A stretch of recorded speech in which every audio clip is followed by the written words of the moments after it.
altamente dependientes, requirientes. ¿Tienes uno? Yo sí.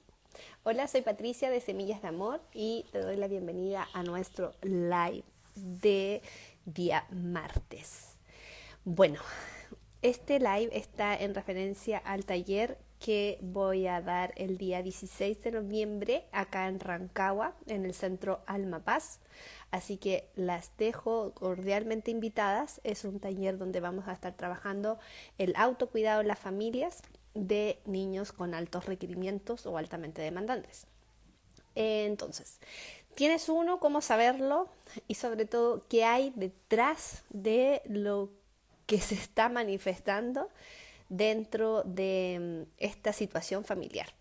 En primer lugar, podemos determinar a los niños altamente demandantes como aquellos niños que necesitan, digamos, presencia, necesitan una constante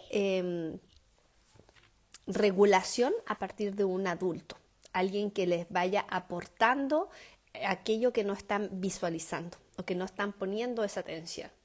Habitualmente son los niños que han tenido diagnósticos o observaciones, de repente por pediatras, por algunos profesionales, de tener TEA, hiperactividad, déficit atencional, trastornos sensoriales, esta parte perceptiva, sensoperceptiva, porque los vuelven más sensibles, son hipersensibles a ciertos estímulos. Entonces hay una sobrereacción del cuerpo y sobre todo también de la mente.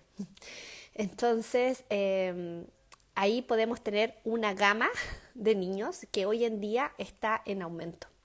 Hoy en día por ejemplo, el autismo está cada vez aumentando sus cifras. Sabemos que hay algo que atender ahí. De hecho, se hizo una ley a partir de el cuidador de estos niños. Y es algo de que en estos momentos estamos teniendo una gran como prevalencia, porque a diferencia de 10 años atrás casi no se veía, o se veía obviamente muy poquito. Eso por un lado, digamos, podríamos dejarlo de niños hemisferiales derecho, también como lo conocemos en el método paternidad afectiva, en la cual la forma de interactuar con el mundo es de una forma distinta al resto o de lo habitual. ¿Qué otros niños también son altamente demandantes? Niños que tienen sus vasijas fracturadas, sobre todo la de la valía. Son niños que muchas veces se han colocado etiquetas a muy temprana edad, porque si bien es el adulto el que las dice, el niño es el que las reconoce y se las deja para sí. Ya nosotras, obviamente, cuando rápidamente te preguntan quién eres tú o qué haces tú, qué te gusta, digamos, cómo es tu forma de ser, inmediatamente vienen algunas cosas a tu mente, que soy floja, que soy buena para dormir, etcétera. Entonces, estos niños, ¿por qué también son altamente requirientes? Porque ellos tienden a buscar el conflicto, el choque. Ya también ocurre con el niño fuerza, que es un estilo de niño que acá en el método paternidad efectiva logramos identificar cómo es el niño.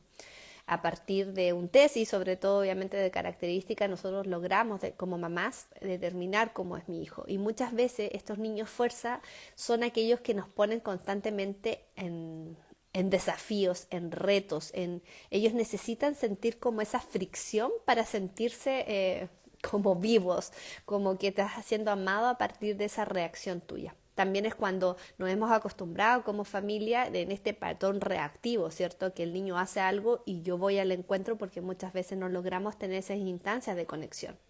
Entonces hay como ese estímulo, es como mírame papá, mírame, busca la atención haciendo estas formas o este comportamiento inadecuado. También el niño que va viviendo etapas de crisis. En las etapas del desarrollo, podríamos decir de los 0 a los 21 años, que hasta los 21 años podríamos decir que estamos en ese proceso de formación de adultos, hay etapas de crisis y otras que son de asimilación, otras que son más bien pausadas, que van hacia adentro, que en general como que no pasa nada, pero habitualmente ocurren situaciones de crisis, por ejemplo, en la adolescente.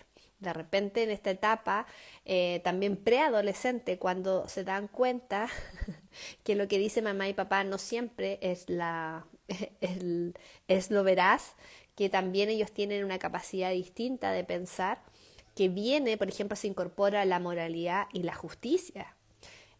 Ahí ojalá que si me pueden compartir, mamá, o sea, si tienen a lo mejor un niño de 10 11 años y uno dice, oye, si es así ahora, en esta preadolescencia, ¿cómo va a ser en la etapa adolescente? Y aquí hay que tener ojo, que estas circunstancias que estamos viviendo ahora, por ejemplo, yo que tengo hijos de 11 años, probablemente me va a ayudar y va a ser un gran cimiento a lo que va a ser esa otra etapa de la adolescencia y a lo mejor no va a ser tan crítica, digamos, no va a tener tanta crisis, perdón, en ese momento, porque ya estamos atendiendo algo que en ese tercer septenio viene a trabajar. Entonces, niños altamente demandantes podemos tener todas. ¿Y por qué además lo podemos poner desde la otra vereda? Eh, ¿Qué niño es altamente demandante? El que me saca a mí, podríamos decir, de mis casillas, el que me saca a mí de mi zona de paz, el que me trae mucho conflicto, el que me trae angustia, el que me trae frustración, el que me trae pena, o sea, el que me mueve mis emociones, también está siendo un niño altamente demandante. Y a lo mejor ahí, obviamente que lo vamos a ir a trabajar también en este taller, como les menciono, es desde qué me está pasando en este mundo interno, qué me está mostrando él. Y algo muy bonito que aprendí en este proceso de encuentro de niños altamente demandantes, que yo en mi casa logro identificar dos, porque, y justamente son dos hombres, eh, es eh, el amor incondicional, el amor propio, el amor a pesar de la aceptación. Yo a ti no te puedo cambiar y cómo desde esa percepción yo logro empatizar y yo logro comprender lo que es precisamente el amor. Entonces, todo niño altamente demandante o con alto requerimiento viene a transmitirte esto, o sea, como amarme a pesar de todo. Y cuando eso lo pongo en mi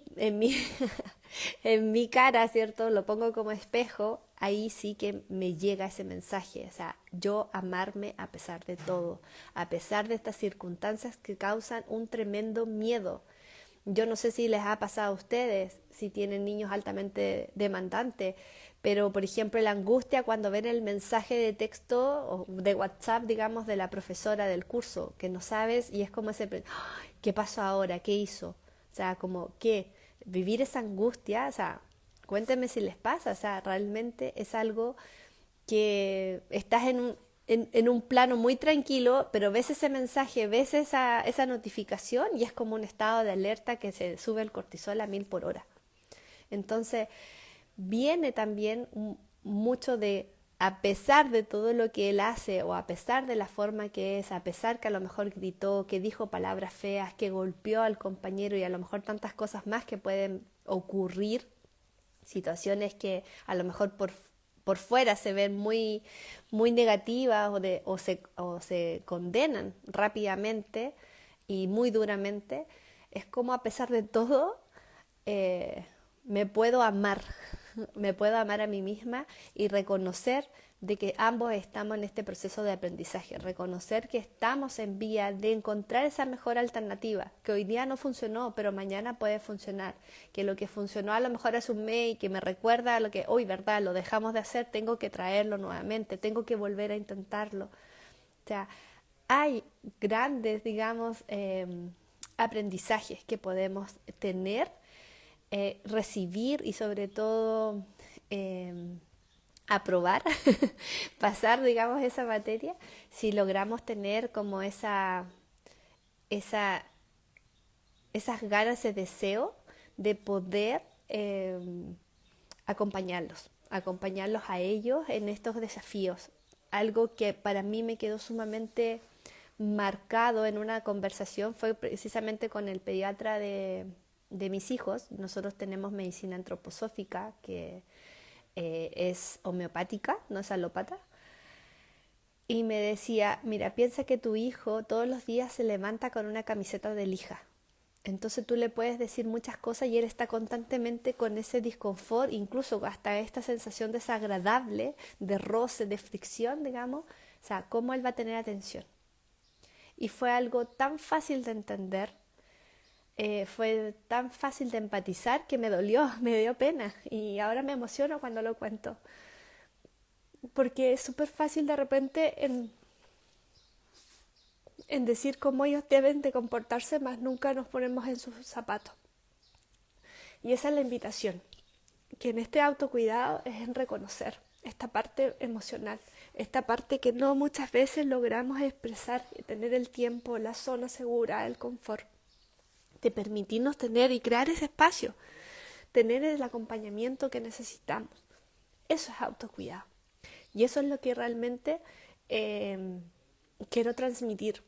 Porque no por el ser facilitadora, no por el ser mamá de tres, esta situación viene de mejor o de peor manera, sino que sí, hay recursos, hay estrategias, pero sí necesito esta otra parte de la contención, sí necesito el apapacho, sí necesito obviamente de tener ese espacio seguro donde hacer y sobre todo donde se me guíe, donde se me recuerde dónde estamos, se me recuerde, digamos, que a pesar de toda esta ola, de todas estas emociones, de toda esta ira o frustración, de todo lo que nace, hay algo más.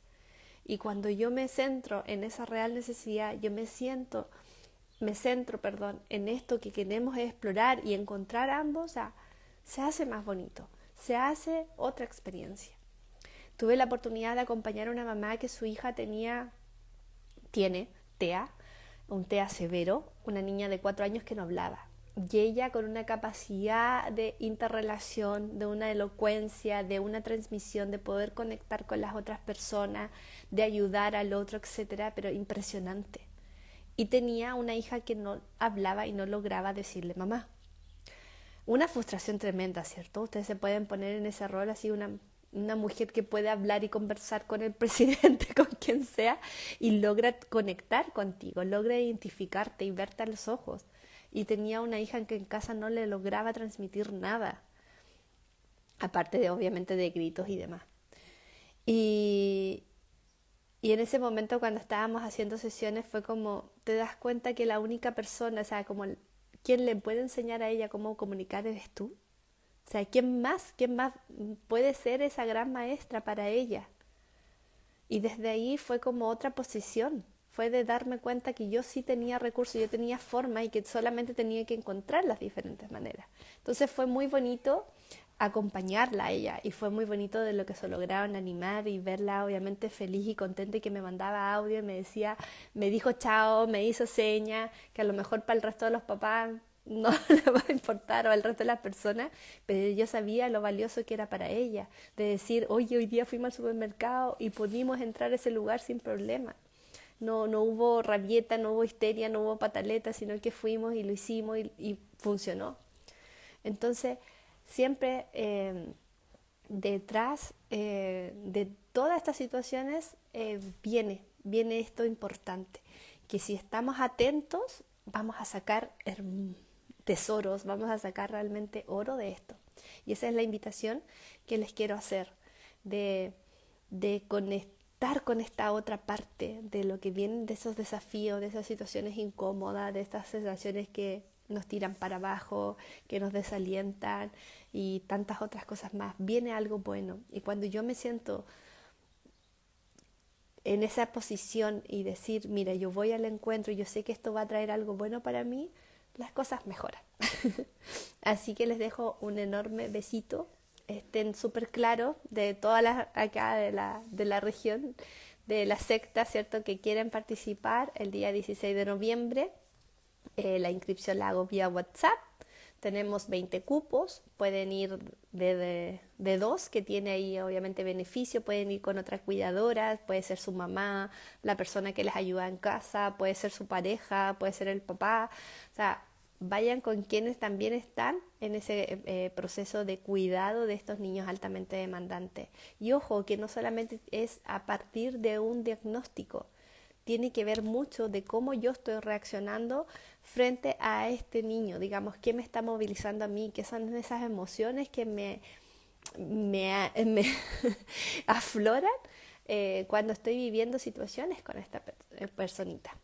Así que la invitación está hecha, que estén muy muy bien, que tengan un bonito martes y nos estamos viendo la próxima semana. Y ojo, también voy a tener ahí un live con una persona que está, pero lleva años trabajando con niños altamente demandantes, principalmente sí en el ámbito de los diagnósticos, y vamos a estar teniendo una súper nutritiva conversación con ella. Así que atenta también a las redes, que se viene también ese live extra. Chao, chao.